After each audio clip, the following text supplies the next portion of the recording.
Aku percaya kepada Allah Bapa yang Maha Kuasa, Khalik langit dan bumi, dan kepada Yesus Kristus, anaknya yang tunggal, Tuhan kita, yang dikandung dari Roh Kudus, lahir dari anak Dara Maria, yang menderita sengsara di bawah pemerintahan Pontius Pilatus, disalibkan, mati dan dikuburkan, turun ke dalam kerajaan maut, pada hari yang ketiga bangkit pula dari antara orang mati, naik ke surga, duduk di sebelah kanan Allah, Bapa yang Maha Kuasa. Dan dari sana Ia akan datang untuk menghakimi orang yang hidup dan yang mati. Aku percaya kepada Roh Kudus, gereja yang kudus dan am, persekutuan orang kudus, pengampunan dosa, kebangkitan orang mati, dan hidup yang kekal. Haleluya, haleluya, ketiganya yang esa. Haleluya, haleluya, ketiganya yang esa. Pertolongan kami datangnya daripada Allah Bapa yang Maha Kuasa, Pencipta langit dan bumi, sumber pertolongan kami, gunung batu kami. Terima kasih Bapa karena Engkau telah memberkati kami, menyertai kami sepanjang minggu. Engkau telah berkati kami dengan luar biasa sehingga kami masih bisa ada hari ini sebagaimana kami ada. Bapa, kami bersyukur karena Engkau yang telah mengumpulkan kami di sini untuk beribadah, untuk menyembah-Mu dalam roh dan kebenaran, masuk dalam hadirat-Mu, mendengarkan firman-Mu ya Bapa. Terima kasih Tuhan. Allah Roh Kudus berkuasa atas kami. Persiapkan kami, tumbuhkan hati pikiran kami, buka hati dan pikiran kami, sehingga kami siap untuk bersekutu dengan Engkau. Terima kasih Tuhan Yesus. Kami doa ya Bapa, dari depan, belakang, atas, bawah, kiri, kanan, agari dengan pasukan malaikat surgawi.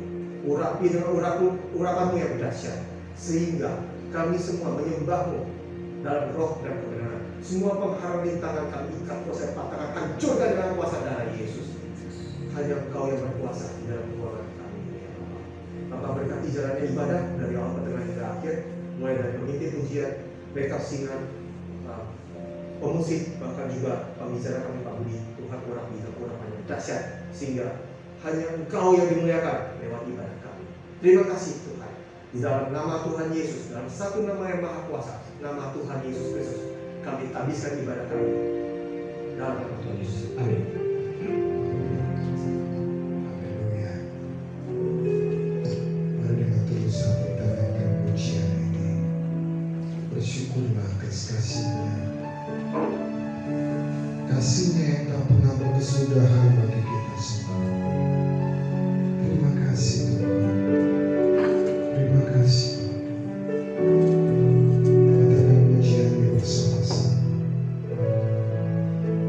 Bersyukur selalu bagi kasih-Mu di dalam hidupku.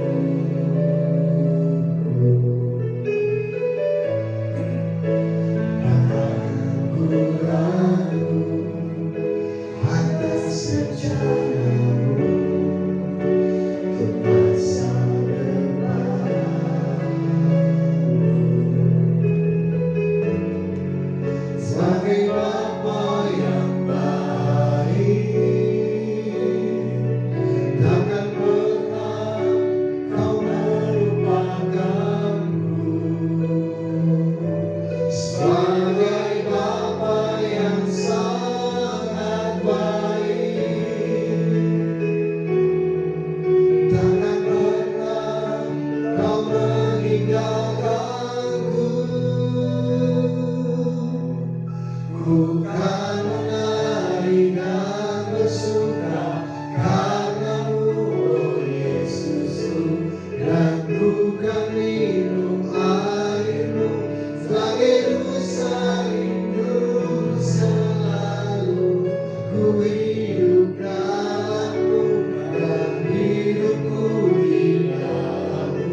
sebagai Bapa yang baik.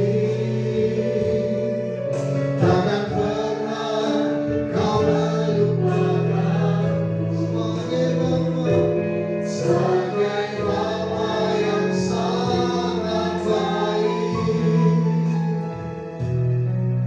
Takkan pernah kau meninggalkanku. Ku kan menari dan bersuka karenamu, oh Yesusku, dan ku kan minum airmu sebagai rusa rindu selalu.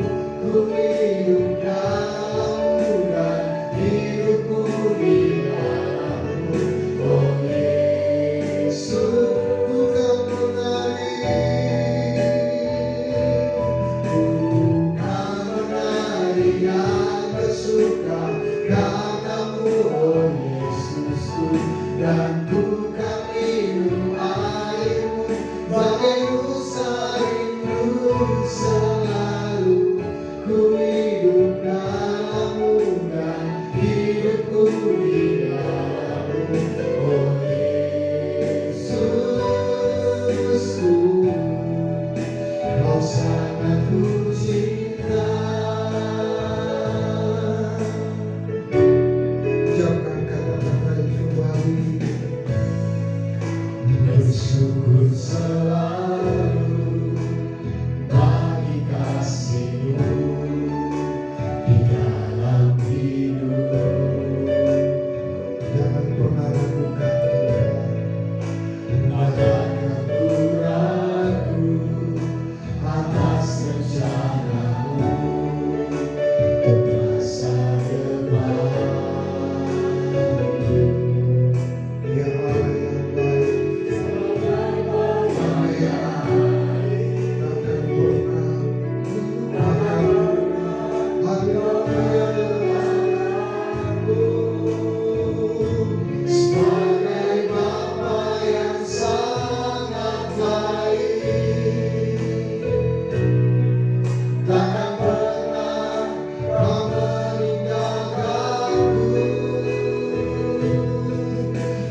Segala kemuliaan bagi Tuhan. Mari dengan tulus hati kasih salam kanan kiri di depan belakang kita, katakan shalom.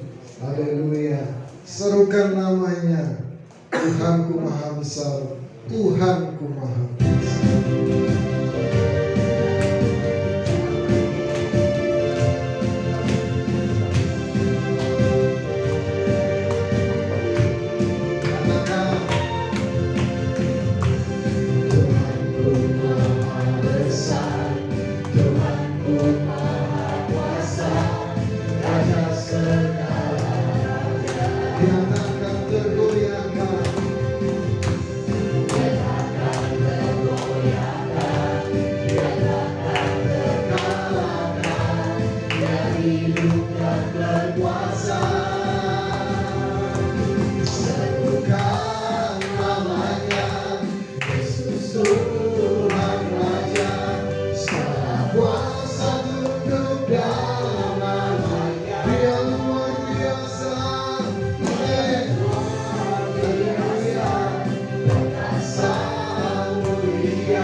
kuatku Allah sumber, kuatku Allah sumber, kuatku dan bagianku selamanya,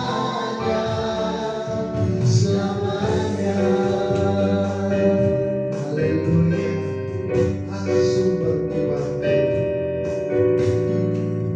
Hanya Kau milikku di surga,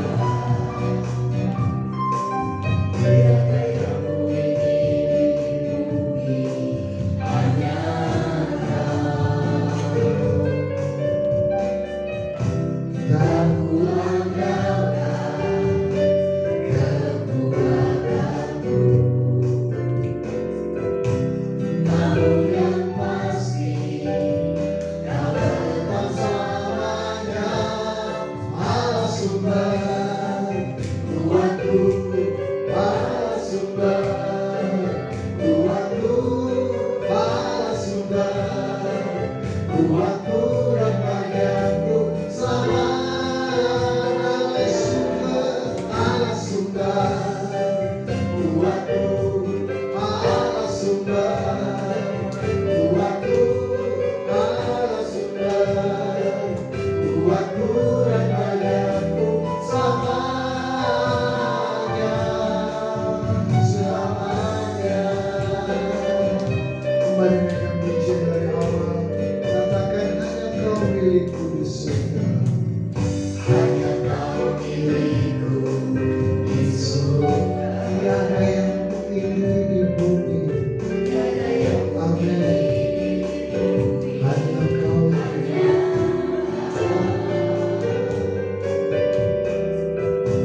tak kuandalkan kekuatanku,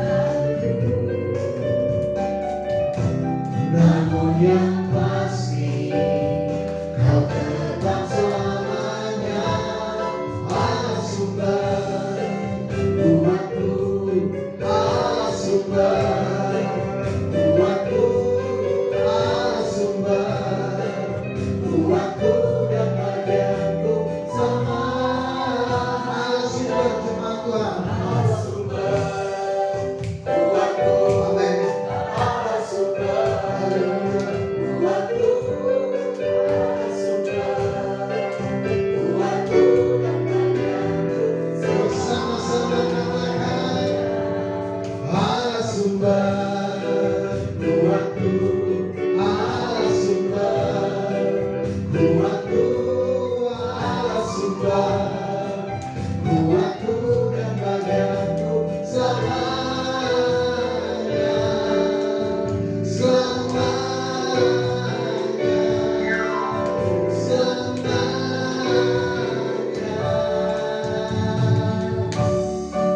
selamanya. Haleluya, segala kemuliaan hanya bagi Tuhan. Haleluya. Bapa, kami siap untuk mendengarkan kebenaran. Teduhkan dalam jiwa kami Tuhan. Kami tahu jalan-Mu tak terselami, tapi ajar kami percaya rencana-Mu yang terindah bagi kami Tuhan. Terima kasih Bapa. Haleluya.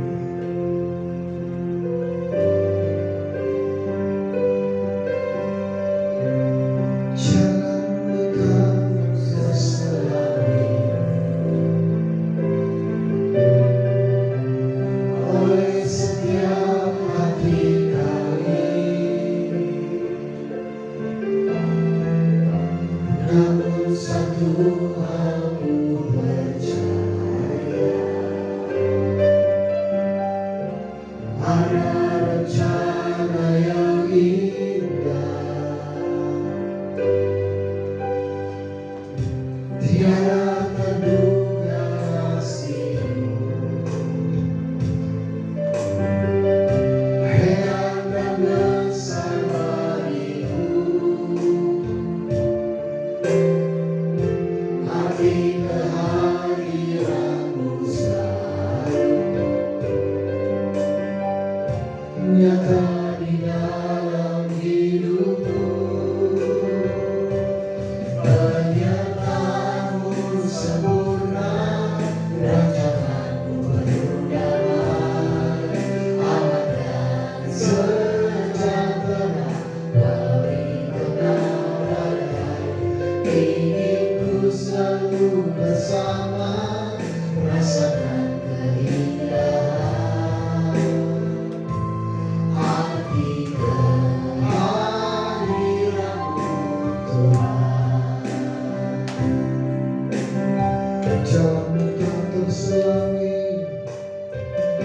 Jangan tak tersenangi oleh setiap hati kami, namun satu hal ku percaya, ada rencana yang indah, tiada terduga kasih-Mu. Heran dan besar bagiku arti kehadiran-Mu selalu nyata di dalam hidupku. Penyertaan-Mu sempurna, rancangan-Mu penuh damai, aman dan sejahtera, melalui tengah badai. Ingin ku selalu bersama, rasakan keindahan hati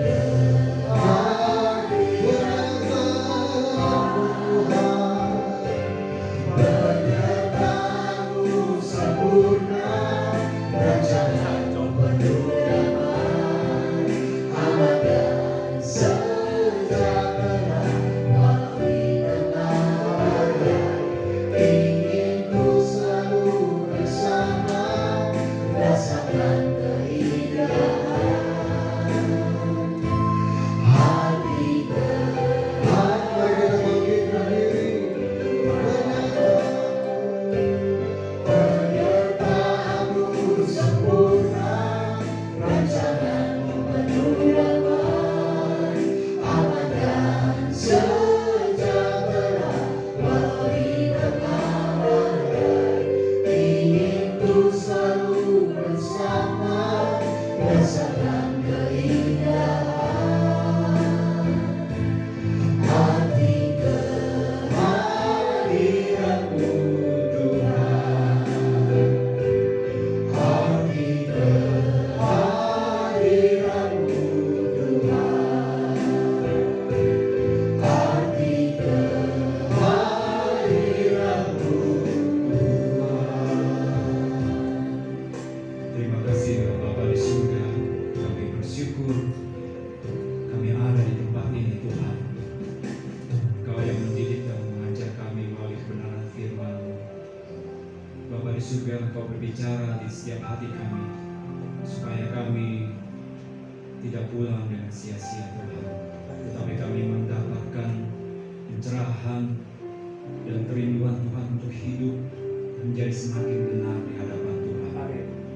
Hidup untuk terus mengasihi Tuhan. Bapa di surga, Kau pimpin semua yang kami hadir hari ini.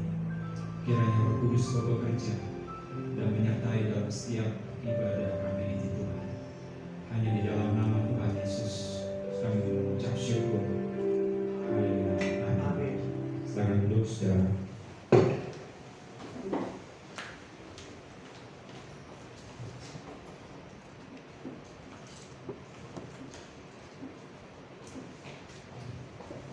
Ya saudara, kita akan kembali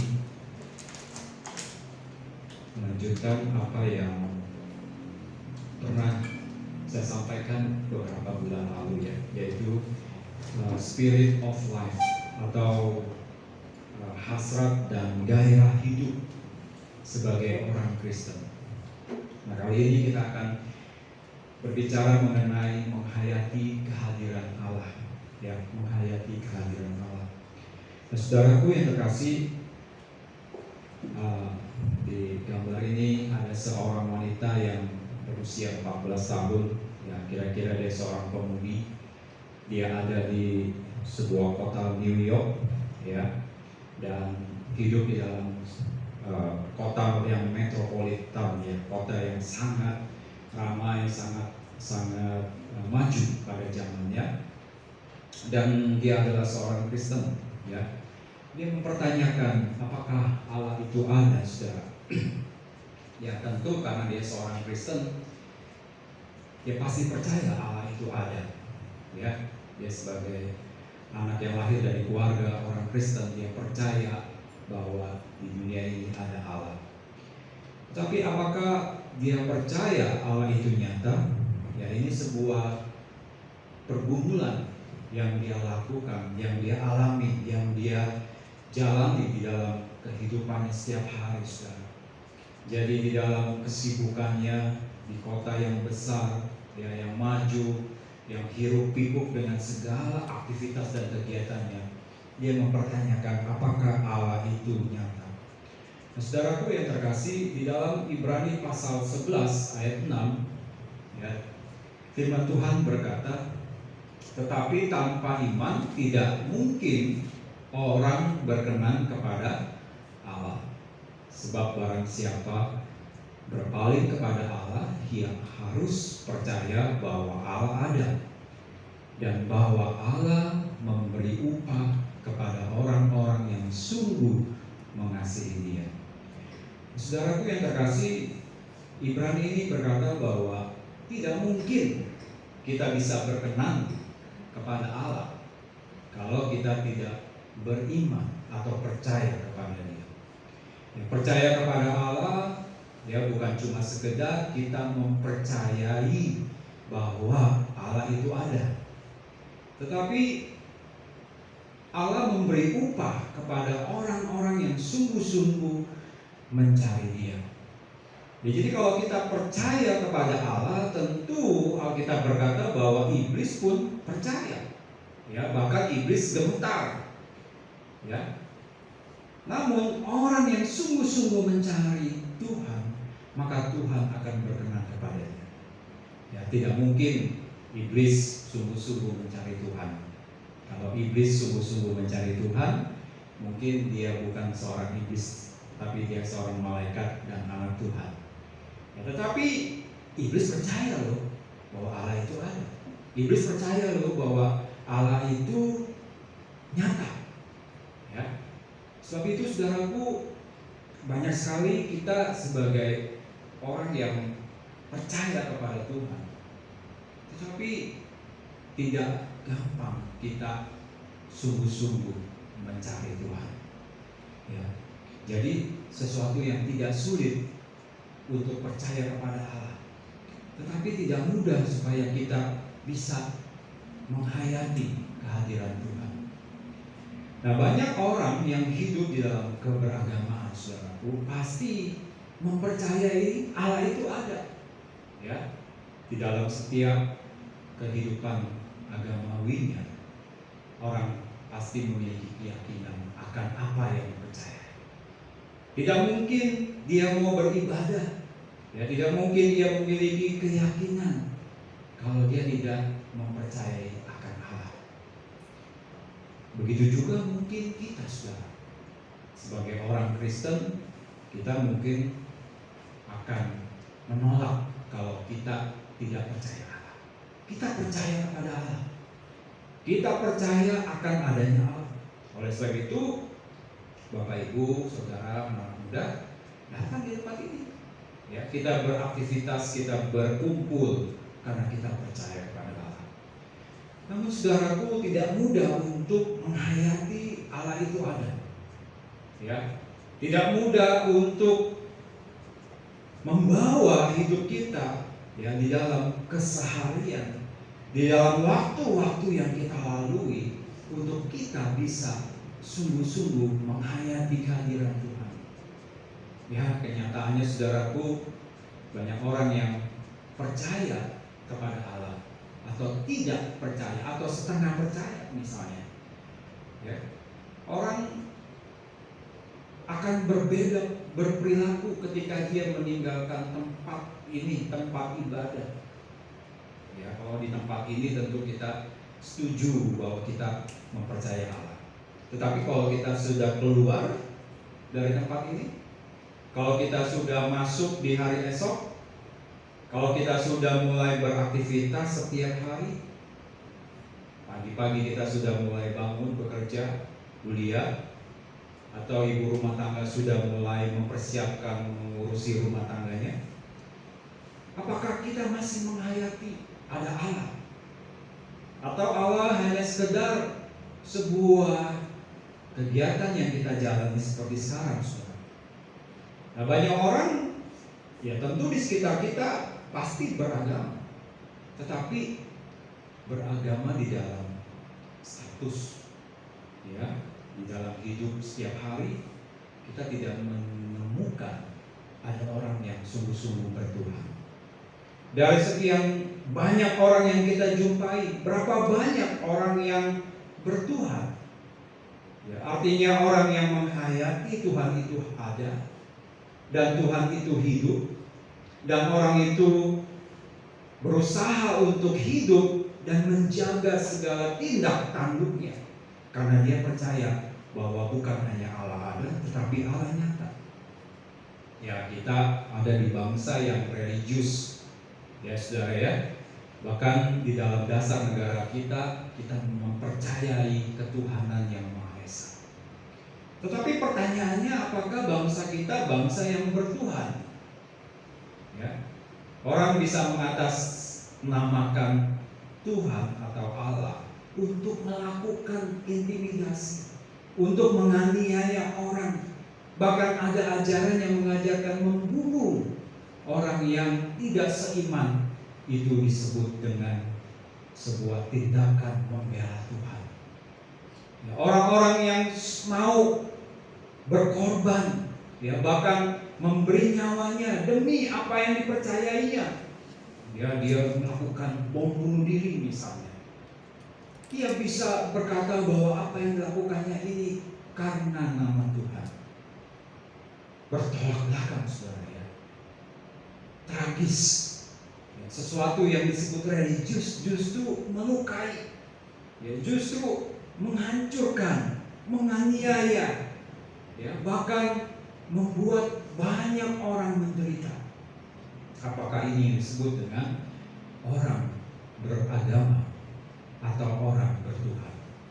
Nah, banyak orang, saudara, justru berperilaku, berbicara, bertindak, bersikap, justru mereka menunjukkan orang yang tidak takut akan Tuhan.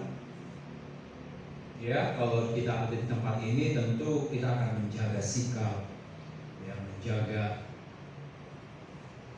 sikap kita, perkataan kita.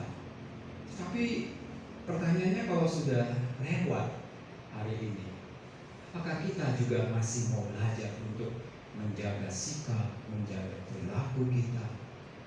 Ya, bukan karena kita dituntut, tetapi karena kita tahu bahwa Allah itu hidup, bahwa Allah itu nyata, dan bahwa Allah itu ada, saudara. Nah, Bapak Ibu saudaraku yang terkasih, menghayati perjanjian, menghayati kehadiran Allah, kita bisa menemukan ada dua hal yang sangat berbeda. Ya, ketika kita belajar tentang kitab perjanjian lama, maka Allah sungguh-sungguh ada di tengah umatnya. Allah nyata, dan Allah bersama-sama dengan bangsa Israel, umatnya, umat pilihan Allah. Dan bangsa itu benar-benar mengalami bahwa Allah itu ada. Ya, saya membagi ke dalam 4 di dalam perjanjian lama.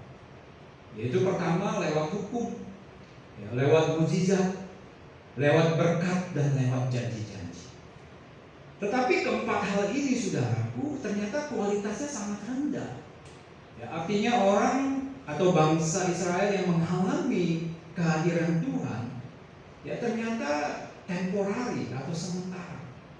Ya, misalnya, saudaraku, di dalam bulan lalu saya pernah berbicara bahwa ketika Musa, ya, berhadapan dengan Tuhan di Gunung Sinai, ya, Musa berhari-hari lamanya di Gunung Sinai, dan dia menerima janji Tuhan, janji Allah, dengan Allah memberikan 10 hukum Taurat. Ya, Allah menuliskan di 2 batu yang kemudian Allah memerintahkan kepada Musa untuk memberikan itu kepada bangsanya. Apa yang terjadi, saudaraku?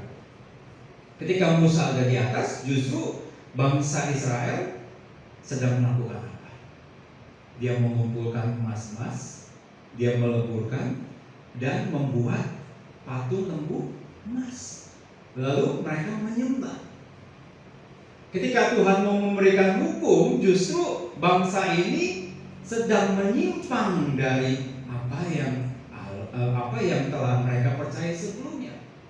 Ya, bangsa Israel keluar dari tanah Mesir, ya, lewat segala macam pergolakan, ya, dan mereka merasakan janji dan penyertaan Tuhan di bangsa Mesir itu. Ya, bagaimana bangsa Mesir menghadapi atau mengalami 10 tulah Allah. Ya, sebuah hukuman karena bangsa Mesir tidak melepaskan bangsa Israel untuk keluar dari tanah Mesir, untuk pergi ke sebuah tanah yang dijanjikan Tuhan. Sudah mengalami, saudara, bagaimana Tuhan berbuat mujizat, ya, air menjadi darah, ada serangan katak, ya, anak sulung yang meninggal, dan berbagai banyak pula yang terjadi di bangsa Mesir, telah membuat mata bangsa ini melihat bahwa memang ada Allah.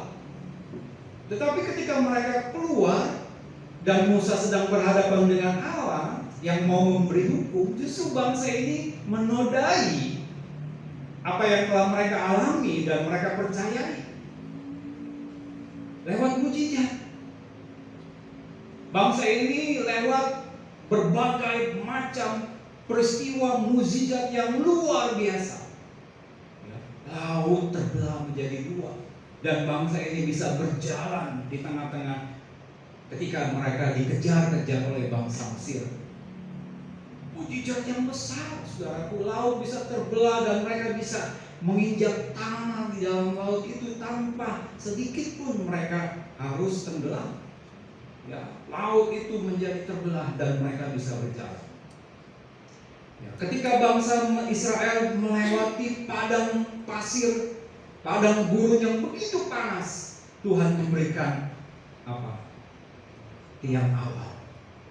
Ya, tiang awan di siang hari dan tiang api di malam hari.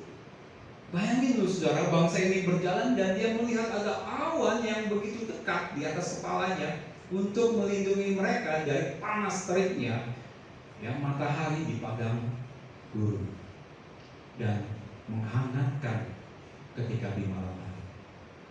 Lewat berkat sudah tidak usah ditanya, saudara, ya. Bangsa ini mengalami berkat yang begitu luar biasa. Bagaimana mereka bertempur dengan bangsa-bangsa lain dan mereka selalu menang.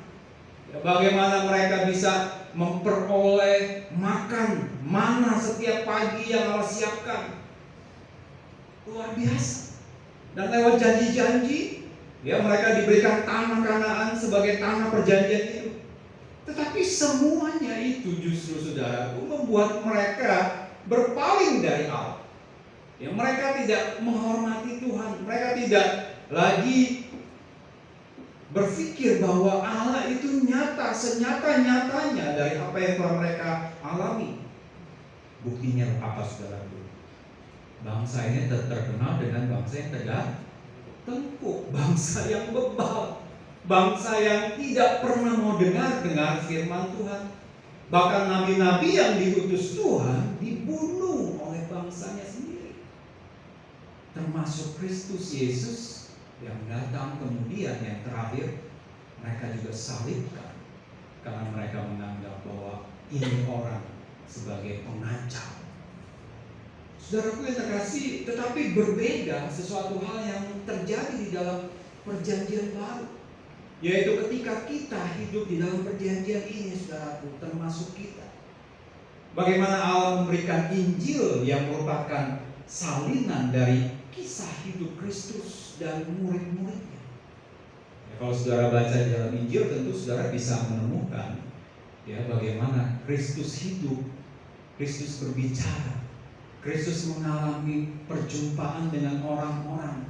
Ya, Kristus melakukan banyak hal mujizat, Kristus melakukan banyak perkara-perkara ajaib, bahkan sesuatu yang tidak biasa terjadi, justru Yesus lakukan, yaitu bagaimana dia merangkul orang-orang berdosa, berteman dengan pemungut cukai, memberi pengampunan kepada seorang wanita yang terdapat berzina misalnya. Bahkan Yesus juga memberikan sebuah pengharapan ya, bagi Zakeus, ya, seorang yang sungguh-sungguh mau mencari Tuhan. Saudaraku, banyak hal yang berbeda terjadi. Ya, dan kita hidup di zaman ini, yaitu di zaman perjanjian baru, di mana lagi kita tidak mengenakan hukum Taurat ya, sebagai hukum yang mengikat, yang membuat kita melakukan ya apa yang diperintahkan hanya karena kita takut dihukum misal. Tetapi kita sekarang bisa percaya kepada Allah karena Allah sendiri bukan cuma Dia nyata di dalam berbagai banyak peristiwa seperti yang dialami bangsa Israel lewat mukjizat, janji, berkat, dan hukum. Allah sekarang justru hadir sendiri di dalam hidup kita. Ya, Allah berkenan ada di antara kita, saudara. Coba kita akan baca, saudara, di dalam Kolose pertama ayat yang ke-25. Ya, saudara bisa membuka Kolose yang pertama ayat yang ke-25. Paulus berkata bahwa aku telah menjadi pelayan jemaat itu sesuai dengan tugas yang dipercayakan Allah kepadaku untuk meneruskan firman-Nya dengan sepenuhnya kepada kamu. Ayat selanjutnya, yaitu rahasia yang tersembunyi dari abad ke abad dan dari turunan ke turunan, tetapi yang sekarang dinyatakan kepada orang-orang kudusnya. Kepada mereka Allah mau memberitahukan apa, saudara? Betapa kaya dan mulianya rahasia itu, yaitu di antara bangsa-bangsa lain Kristus ada di tengah-tengah kamu. Kristus yang adalah pengharapan akan kemuliaan. Jadi kalau bagi bangsa yang hidup di dalam perjanjian lama, kepada orang-orang yang hidup di dalam perjanjian lama, ya, mereka bisa merasakan Tuhan hadir ya lewat ya nabi-nabinya, lewat mukjizatnya, lewat hukumnya, lewat berkat dan janjinya. Tetapi bagi kita, saudaraku, ada sesuatu yang luar biasa. Dikatakan begitu kaya dan mulia rahasia itu, yaitu bahwa Kristus ada di tengah-tengah kamu. Kristus adalah pengharapan akan kemuliaan. Kristus berkenan ada di tengah-tengah kita. Bahkan Dia berkata bahwa tubuhmu adalah bait Allah, di mana Allah hadir di dalam baitnya. Allah berkenan ada di dalam baitnya. Seperti yang juga Paulus katakan bahwa kalau Injil keselamatan itu ketika kamu percaya, maka dimateraikan dengan Roh Kudus dari apa yang telah dijanjikannya. Ada Roh Kudus yang dimateraikan di dalam diri kita. Ada janji keselamatan yang Allah berikan melalui Kristus dari pengorbanannya di kayu salib. Ada firman Tuhan, Injil, yang merupakan rangkuman, tulisan, peristiwa, tindak tanduk Kristus. Yesus yang telah mengajarkan cara hidupnya untuk Dia bisa berkenan kepada Tuhan. Dan lewat rasul-rasul para muridnya telah dijabarkan banyak hal bagaimana kita hidup sebagai orang yang telah menerimanya di dalam perjanjian baru. Nah, Bapak Ibu Saudaraku, ini menunjukkan sebuah perbedaan yang sangat signifikan. Allah bukan hanya hadir melalui orang, tetapi Dia sendiri yang hadir di tengah-tengah umatnya. Dia sendiri yang memateraikan Roh Kudus di dalam diri kita. Dan Dia sendiri yang memberikan Injil dan keselamatan di dalam Kristus Yesus. Jadi menghayati kehadiran Allah, saudaraku, sebetulnya sesuatu yang tidak mudah, tetapi juga tidak mustahil. Sebab mengapa? Sebab Allah hadir di hati kita. Allah ada di hidup kita. Allah telah memateraikan Roh Kudus yang telah dijanjikannya sebagai penolong, penghibur, dan juga sebagai orang roh yang menuntun orang-orang untuk hidup berkenan dengan apa yang Tuhan inginkan. Nah, dari apa yang Tuhan Yesus sampaikan, ya, Tuhan berkata bahwa ini merupakan sebuah peristiwa yang luar biasa. Sebab umat perjanjian lama tidak bisa mengalami hal ini, saudaraku. Umat perjanjian lama tidak mendapatkan peristiwa besar ini. Yesus berkata bahwa banyak nabi, banyak orang benar yang ingin melihat tetapi tidak melihatnya, yang ingin mendengar tetapi tidak mendengarnya, yang ingin mengalami tetapi tidak mengalaminya. Tetapi kepada kita, saudaraku, Tuhan menyatakan itu. Amin, saudara. Kepada kita Tuhan berkenan.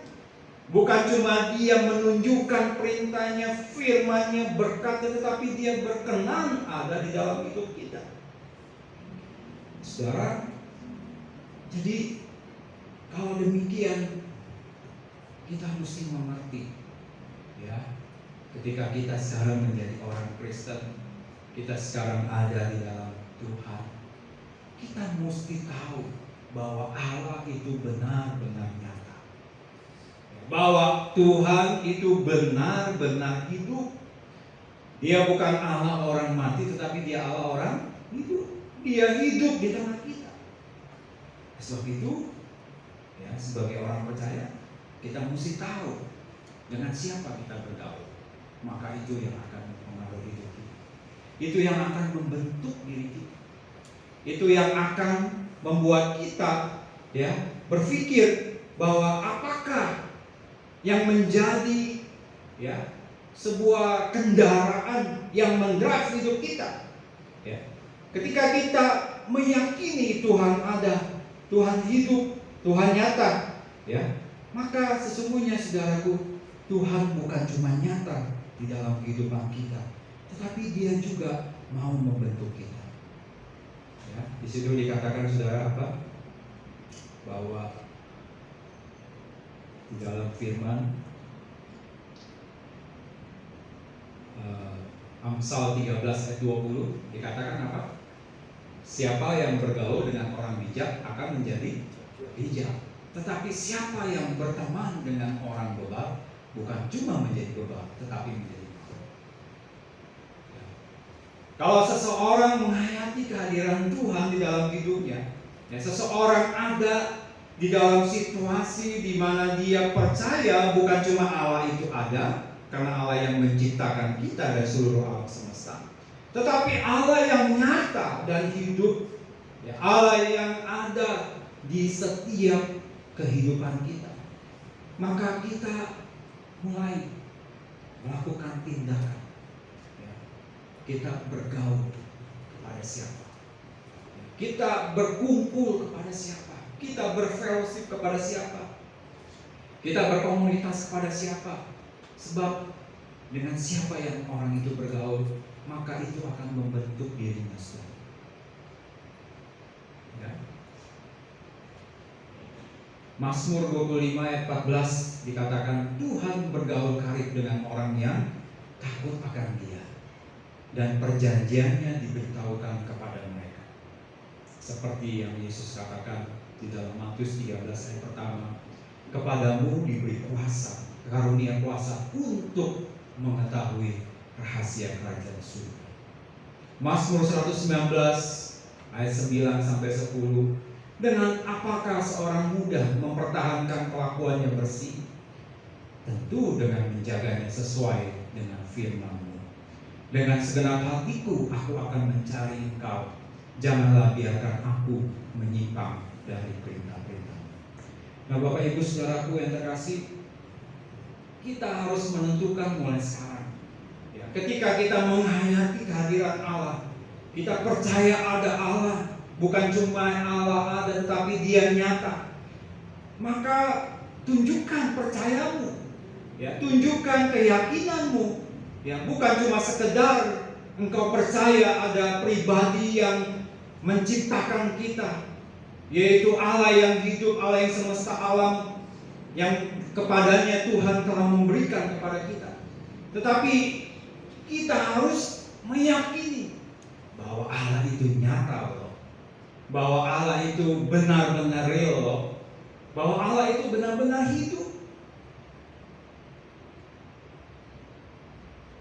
sebab itu saat ini kita mulai memperhatikan, ya, ketika saudara melakukan aktivitas setiap hari, ya, apakah engkau meyakini bahwa Allah ada? Ya. Hal itu ditunjukkan dengan kita berperilaku, ya, berkata, bersikap. Ya, kita mulai hati-hati, saudara. Ya, kalau kita mau kesal, marah, kita mulai hati-hati. Ya, jangan sampai marah kesalku ini, ya, membuat aku menjadi berdosa kehadapan Tuhan. Ya, ketika kita mau ada di sebuah komunitas, kita bergaul dengan banyak orang, kita mulai berhati-hati.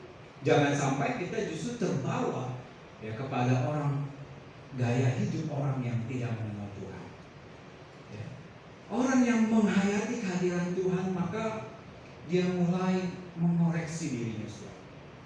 Ya, orang yang mulai menghayati kehadiran Tuhan, dia mulai berhati-hati dalam berbicara, berhati-hati dalam bersikap, ya, berhati-hati dalam bertindak.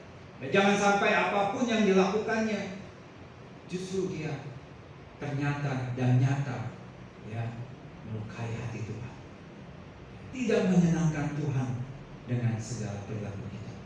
Nah, saudaraku, kita tahu apa yang disebut dengan tool filosofi itu, saudara. Saudara pasti tahu perkakas, ya, kita tahu namanya obeng, ya, apa, palu, ya, kunci-kunci dan sebagainya. Kapan saudara menggunakan itu? Kapan saudara memakai perkakas ini? Tentu ketika saudara memerlukannya, bukan?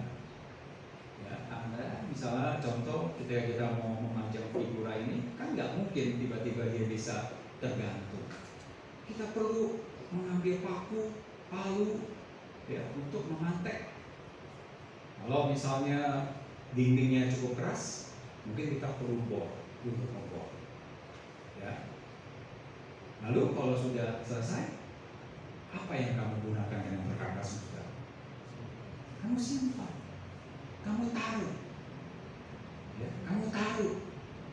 Ini sangat rapi kita taruh, ya, dan kita taruh ke sebuah box, dan box itu kita simpan di dalam gudang.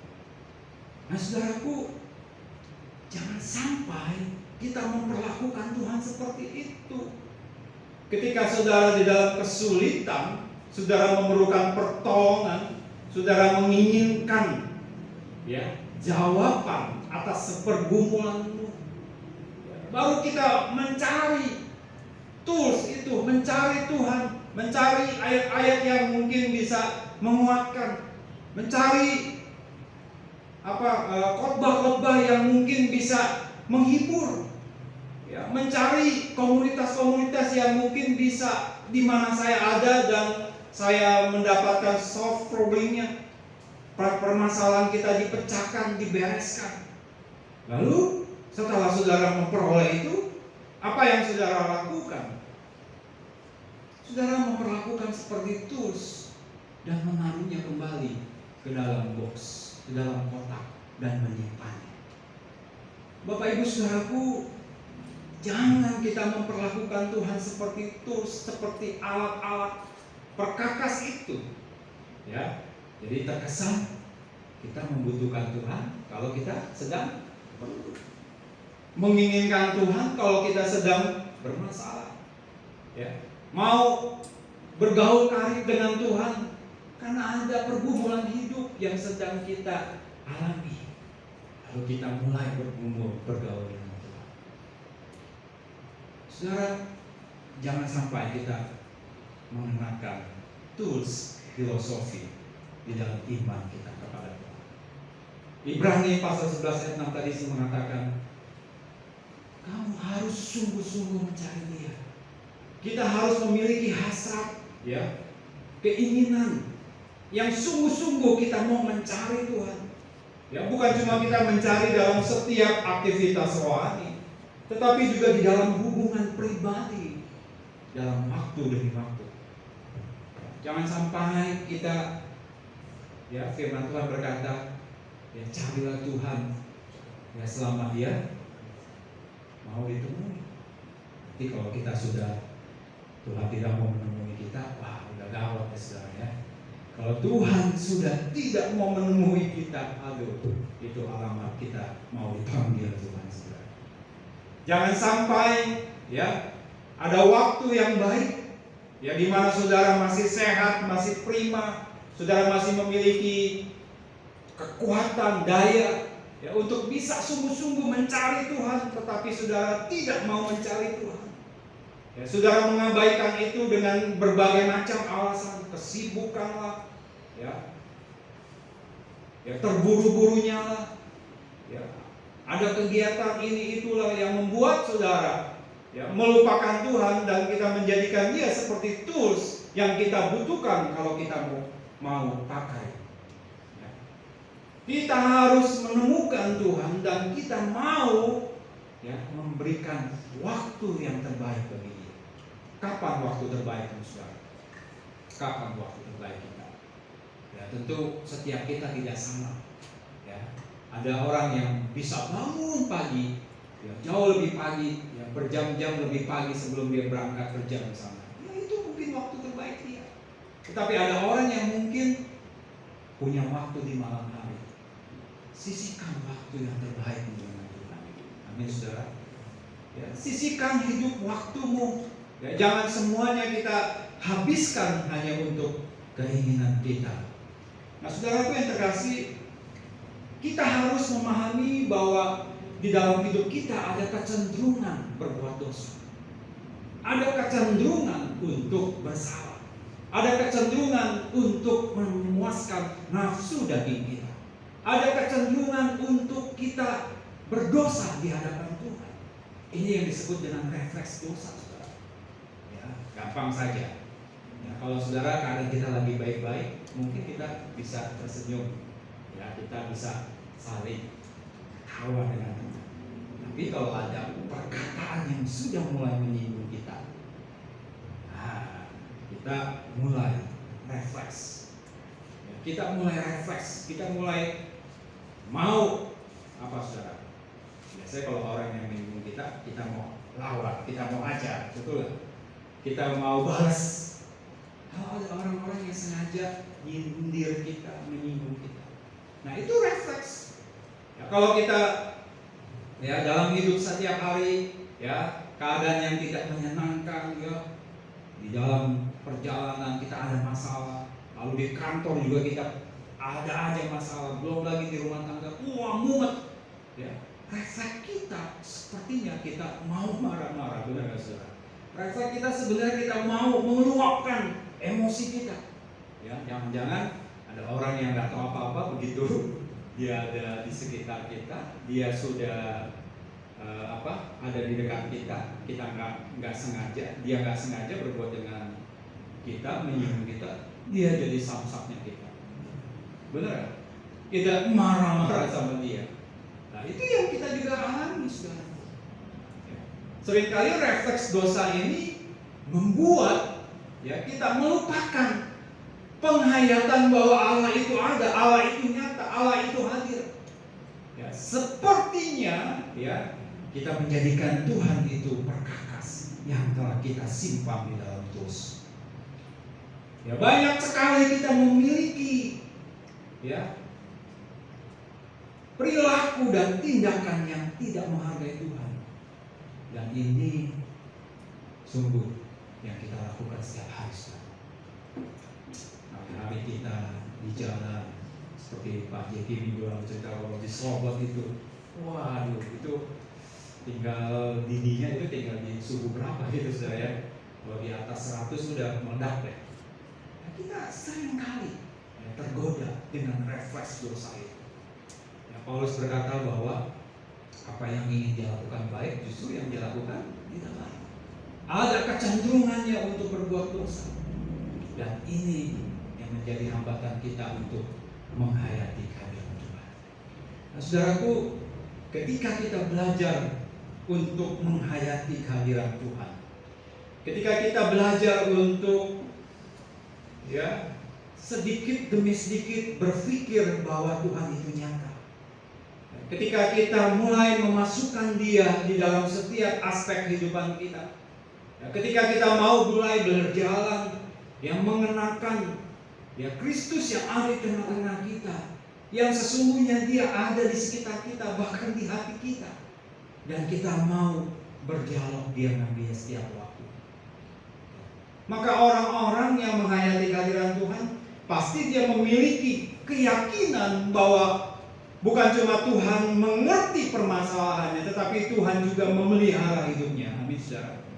Bukan cuma dia tahu bahwa Tuhan ada dan nyata di dalam hidupnya, tetapi dia percaya bahwa Tuhan menyertainya. Baik di dalam keadaan suka ataupun duka, baik dalam keadaan yang menyenangkan atau tidak, dia percaya bahwa Tuhan itu hidup, dan dia percaya dan tidak takut akan hari esok.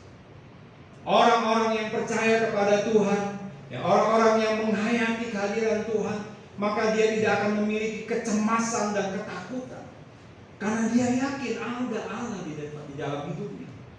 Ketika dia menghadapi mara bahaya, ancaman dari orang-orang, ketika dia berhadapan dengan orang yang mau melukainya, orang yang mau berbuat jahat kepadanya, dia tidak takut. Bukan karena dia tidak takut untuk berhadapan dengan orang itu, tetapi dia takut bahwa ada Allah yang membelanya. Amin, saudara. Karena hidupnya penuh dengan keyakinan bahwa Allah itu ada. Kita percaya bahwa ada hal yang tidak kita tahu di hari esok. Jangankan hari esok, saudara, keluar dari tempat ini pun kita tidak tahu akan apa yang terjadi. Tapi kita tidak perlu khawatir, karena Allah ada hidup. Kalaupun ada yang khawatir, kita punya rasa khawatir yang cukup. Artinya rasa khawatir yang memiliki batas. Bukan berarti kita tidak boleh khawatir, saudara. Jangan sampai orang juga tidak khawatir, akhirnya dia ngasal hidupnya, sembrono, dia tidak mempersiapkan diri. Justru dengan kekhawatiran orang menjadi waspada. Dengan kekhawatiran orang masih bisa memiliki persiapan. Wah, khawatir nih, awan mendung gitu kan. Kita udah janji, kita mau naik motor. Wah, mungkin hujan karena jalan. Kita persiapkan jas hujan. Itu kekhawatiran.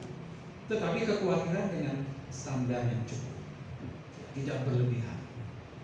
Wah, khawatir nih, nanti akhir bulan ini ujian akhir menentukan kenaikan, atau ujian akhir untuk menentukan lulus tidak lulus. Harus khawatir, anak muda harus khawatir. Tetapi kekhawatiran yang membawa kamu mempersiapkan diri untuk belajar. Kekhawatiran itu perlu, tetapi kekhawatiran yang baik dan standar. Orang yang tidak pernah khawatir justru dia akan sembrono. Dia pikir bahwa mentang-mentang Tuhan ada dalam hidupnya, dia berpikir Tuhan pasti membela babi buta gitu. Tidak, saudaraku. Orang yang percaya akan Allah nyata dalam hidupnya, bukan cuma dia tidak khawatir, tetapi dia juga percaya bahwa Allah ada di dalam dirinya, dan dia mempersiapkan terhadap kemungkinan-kemungkinan yang terjadi, kemungkinan-kemungkinan yang akan dihadapi di masa yang akan datang. Sebab itu orang yang menghadirkan Tuhan dan membuatnya dia menjadi nyata di dalam hidupnya, maka dia akan hidup dengan tertib. Dia akan memiliki kehidupan yang lebih bermutu. Dia akan mempergunakan waktunya dengan baik. Dia akan memilih kepada siapa dia bergaul dan kepada siapa dia tidak mau bergaul. Dia akan memilih waktu-waktunya supaya waktu-waktunya itu bermanfaat. Dia akan mengatur hari-harinya supaya hari-harinya jangan berlalu sia-sia. Dia akan mengerjakan tanggung jawabnya dengan baik, dan dia akan melakukan segala sesuatu karena dia tahu bahwa Allah hadir dan Allah mau dipermuliakan, disenangkan melalui hidupnya. Amin, saudaraku. Nah, orang-orang seperti ini, orang-orang yang betul-betul merasakan atau mulai mau bertindak yang menyatakan kehadiran Tuhan di dalam hidupnya, dia mulai belajar untuk hidup benar. Amin saudara. Dia mau belajar untuk tidak berbuat salah. Dia mau belajar untuk merendahkan diri.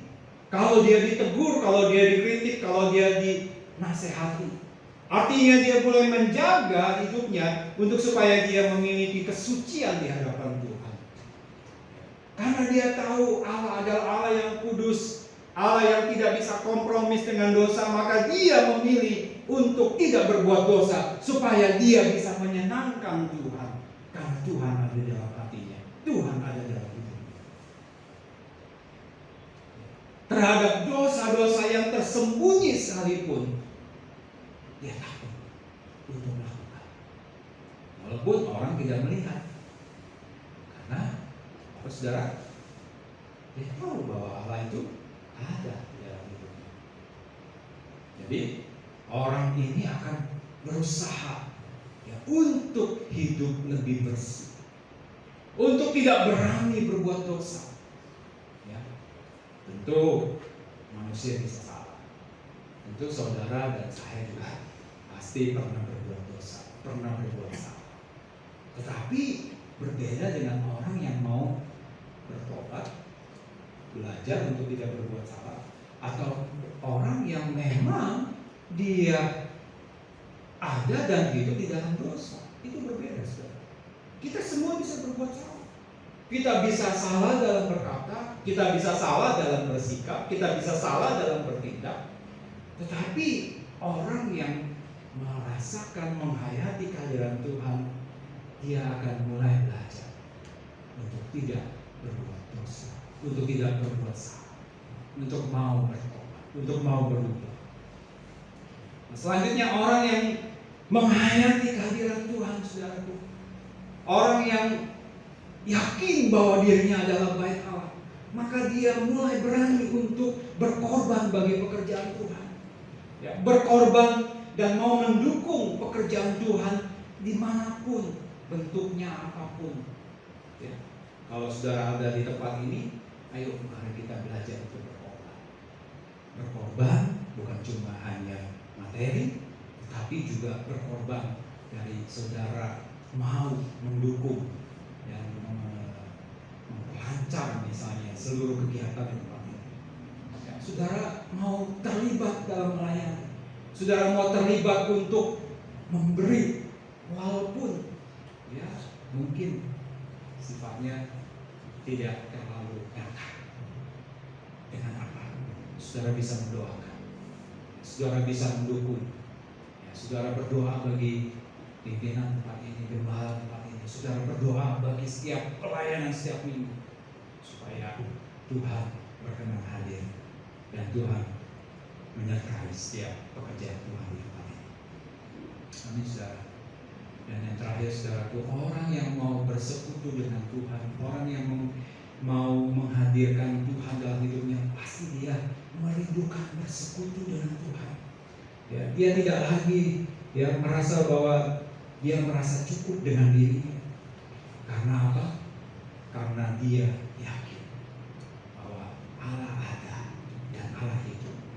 Ya, Allah bukan pribadi yang hanya ada dalam angan-angan kita, dalam keyakinan kita, dalam ritual kita, tapi dia nyata seperti seorang pribadi yang bisa kita ajak berbicara, yang kita bisa ajak bersekutu, yang kita bisa menumpahkan seluruh keluh kesah kita, seluruh pergumulan kita yang mungkin kita tidak mau ceritakan kepada orang lain, karena dia ada Allah yang hidup, yang menyatakan.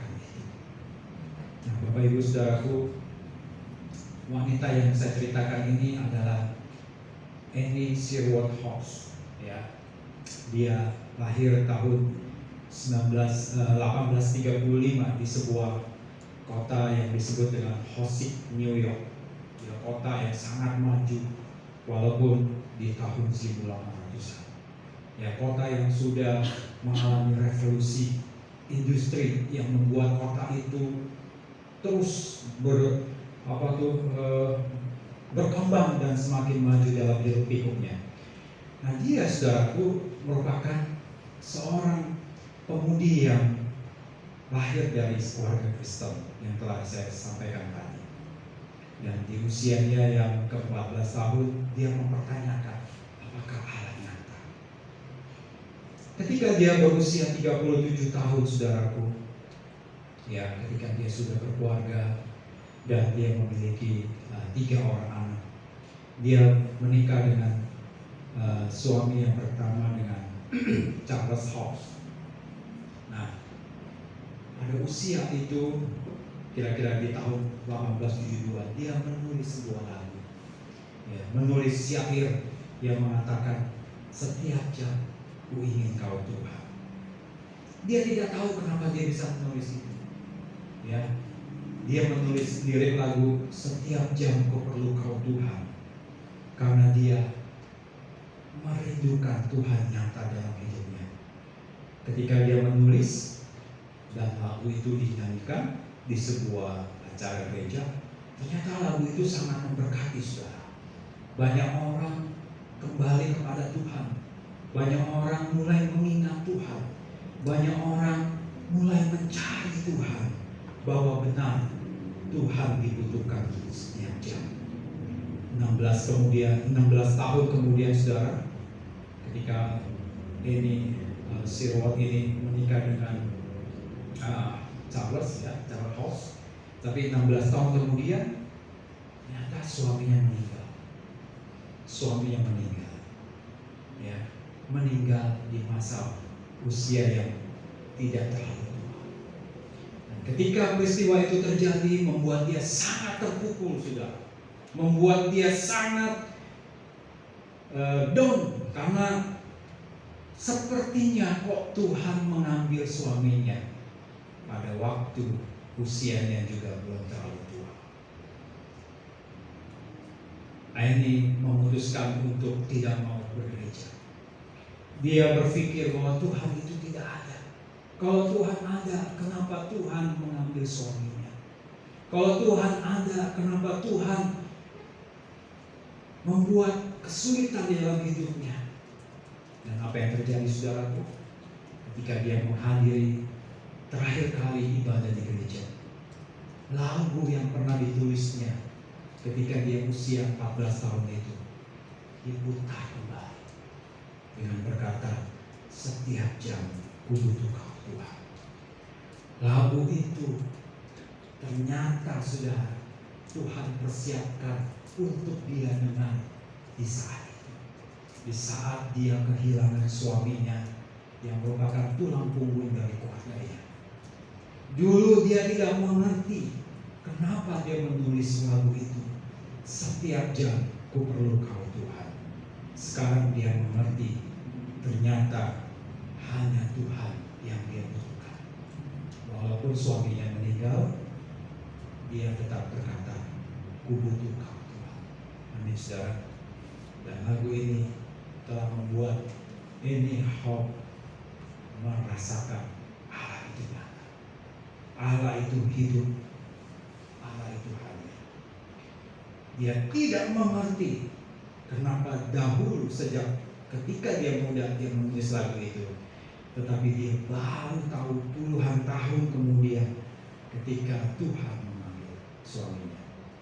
Kiranya saudara, kita mau belajar, jangan sampai kita merasakan kehadiran Tuhan, ya, kita mau mengalami dan menyatakan Yesus atau Tuhan itu benar-benar hidup hanya pada situasi-situasi tertentu, tetapi kita mau mulai, ya, menyatakan bahwa Allah itu hadir di setiap waktu. Kita bangkit berdiri sekarang. Kita akan lagu setiap jam ku perlu kau Tuhan.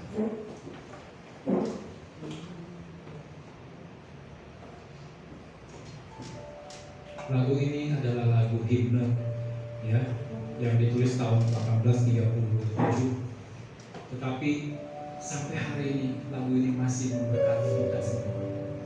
Kita akan pujian ini, saudara.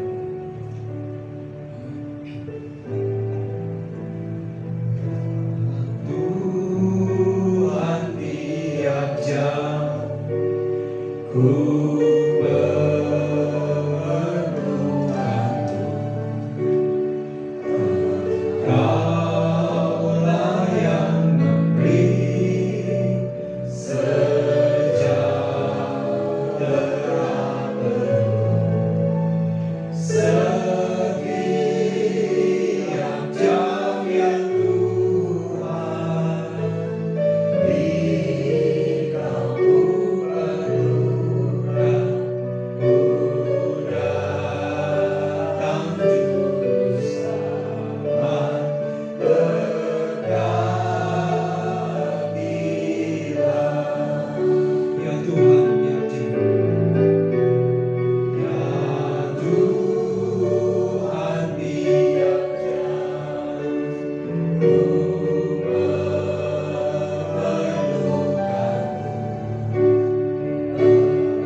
saudaraku, apa yang kau perlukan setiap jam?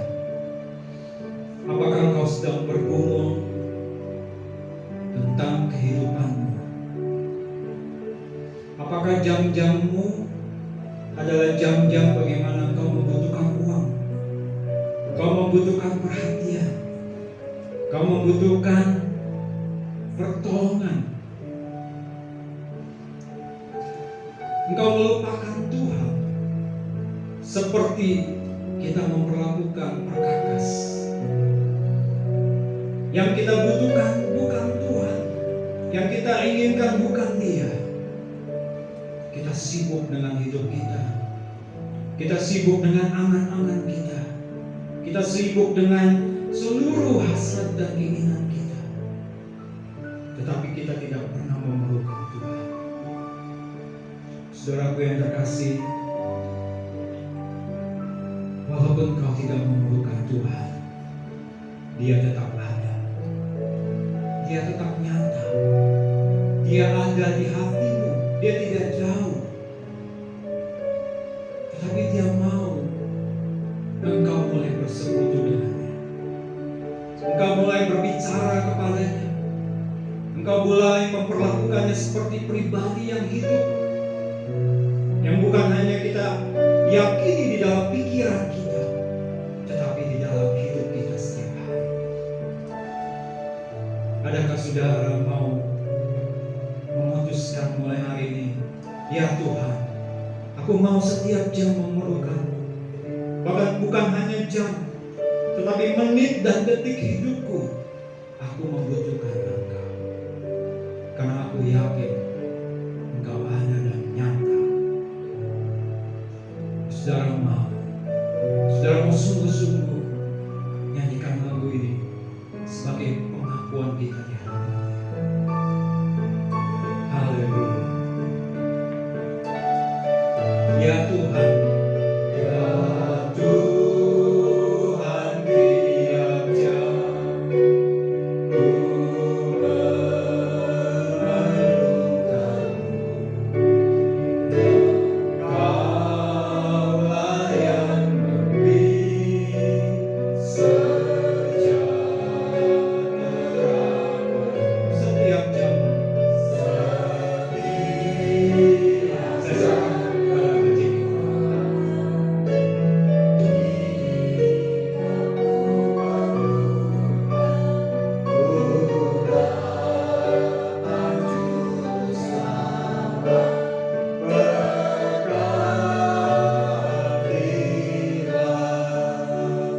Bapak di surga, kami bersyukur Tuhan karena firman-Mu yang dahsyat, yang luar biasa menegur kami, meneguhkan kami untuk menyadari bahwa Engkau Allah yang ada, yang nyata di setiap hidup kami, setiap detik hidup kami. Kami mau terus membutuhkan Engkau ya Bapa, karena memang hanya Engkau yang kami butuhkan, satu-satunya yang kami butuhkan di dalam hidup kami.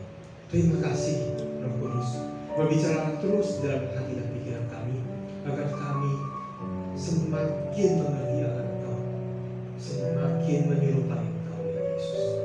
Terima kasih, berkati Pak Budi bersama keluarga, hikmat marifat dari surga turun atas beliau, pengajaran akan terus berjalan memberkati kami semua. Terima kasih Tuhan Yesus. Di dalam nama Tuhan Yesus kami sudah berdoa mengucap syukur dan saya katakan amin.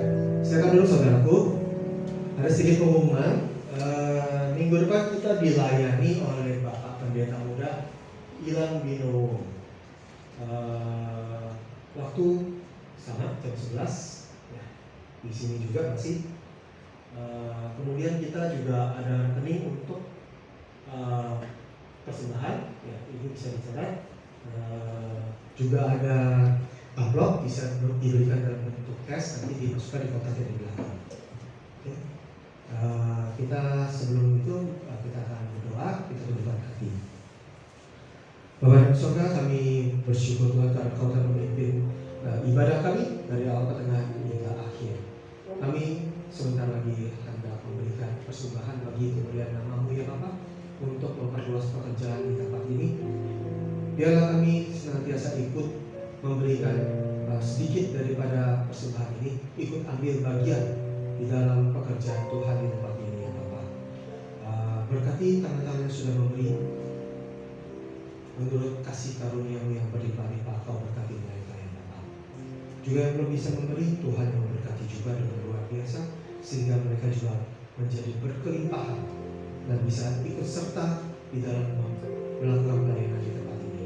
Terima kasih Tuhan Yesus atas semua berkat-Mu ya Bapak. Kami juga berdoa buat bangsa dan negara kami Indonesia. Tuhan berkati Indonesia mulai dari Bapak Jokowi sampai kepada jajaran paling rendah, diurapi oleh Tuhan, dipenuhi oleh Roh Kudus, takut akan Tuhan. Mereka akan menjalankan pemerintahan dengan takut akan Tuhan. Mereka akan jalankan dengan benar-benar sehingga memberikan kesejahteraan yang berlimpah-limpah bagi bangsa dan negara kami. Kami juga berdoa agar roh pertobatan juga dicurahkan, agar makin banyak orang yang mengenal kasih-Mu ya Bapa, yang menerima Engkau sebagai Tuhan dan Juru Selamat mereka ya Tuhan. Juga jauhkan Indonesia dari segala kerusuhan, jauhkan Indonesia dari segala bencana alam, jauhkan Indonesia dari segala krisis. Kami juga berdoa buat kota kami Jakarta ya Bapak. Tuhan berkati penuh dengan kemuliaan Tuhan, agar ibadah di semua tempat berjalan dengan baik. Semua penolakan akan kemuliaan-Mu diikat kuasa, dipatahkan kuasa dalam nama Tuhan Yesus. Tuhan berkati agar roda perekonomian juga berjalan dengan baik, kami bisa bekerja dengan baik. Kesejahteraan Tuhan curahkan berlimpah-limpah bagi kota kami, kota Jakarta. Jauhkan dari segala kerusuhan, jauhkan dari segala bencana. Terima kasih Tuhan Yesus. Kami berdoa buat gereja di tempat ini, tinggi eklesia.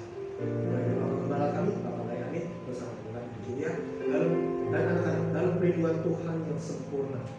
Tuhan pakai dengan dahsyat untuk menggembalakan domba-domba di sini, Bapak. Hikmat manfaat dari surga, pengajaran yang dahsyat Tuhan curahkan untuk menjadi berkat bagi kami semua.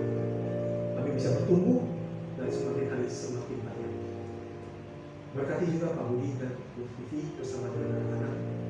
Pelayanannya semakin hari semakin luar biasa. Tuhan pakai dengan dahsyat untuk mengajar mendidik kami. Berkati juga semua jemaat di sini ya Bapak. Setiap daripada jemaat, Engkau yang tahu kebutuhan mereka, Engkau yang tahu beban mereka, Engkau juga yang berfirman bahwa marilah kepadaku yang berbeban berat, aku akan memberikan kelegaan. Berkati jemaat-Mu ya Bapak dengan segala macam berkat yang mereka butuhkan, baik jasmani maupun rohani, penghiburan, kekuatan, dan juga pelepasan dari segala jahat. Bapak curahkan berkat kesembuhan juga buat semua jemaat-Mu yang membutuhkan. Terima kasih Tuhan Yesus atas semua berkat-Mu ya Bapak. Doa yang tidak sempurna ini kami sempurnakan dengan doa yang Kau ajarkan kepada kami, yaitu Bapa kami di dalam surga. Dikuduskanlah nama-Mu, datanglah kerajaan-Mu, jadilah kehendak-Mu di bumi seperti dalam surga. Berikanlah kami pada hari ini makanan kami yang secukupnya. Ampunilah kami akan kesalahan kami, seperti kami pun mengampuni orang yang bersalah kepada kami. Dan janganlah membawa kami ke dalam pencobaan, tapi lepaskanlah kami daripada yang jahat, karena Engkau yang punya kerajaan dan kuasa dan kemuliaan kekal sampai selama-lamanya. Haleluya. Dalam nama Tuhan Yesus. Saudaraku, bagi berdiri, terimalah berkat nama Tuhan.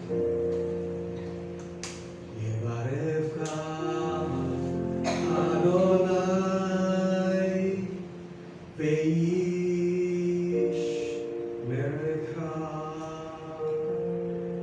Yair Adonai Panav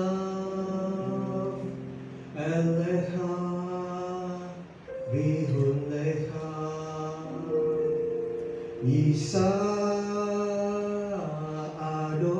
Adonai Panav Elecha Ve'ashem Lecha Shalom Ve'ashem Lecha Shalom. Tuhan memberkati kau dan melindungi kau.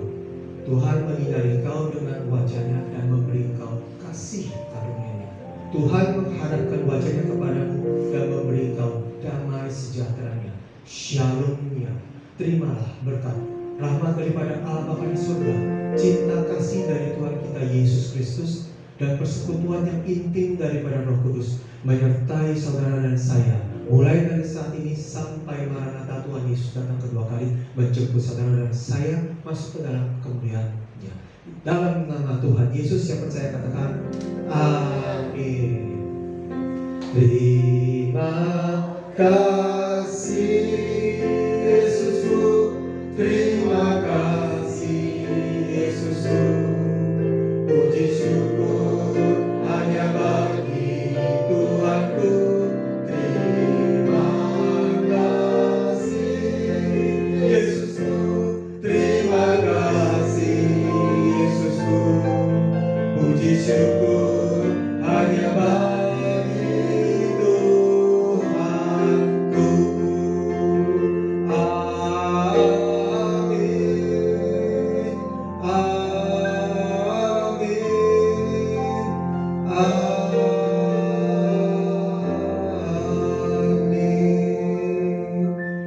Ibadah sudah selesai, Tuhan Yesus memberkati. Silakan duduk.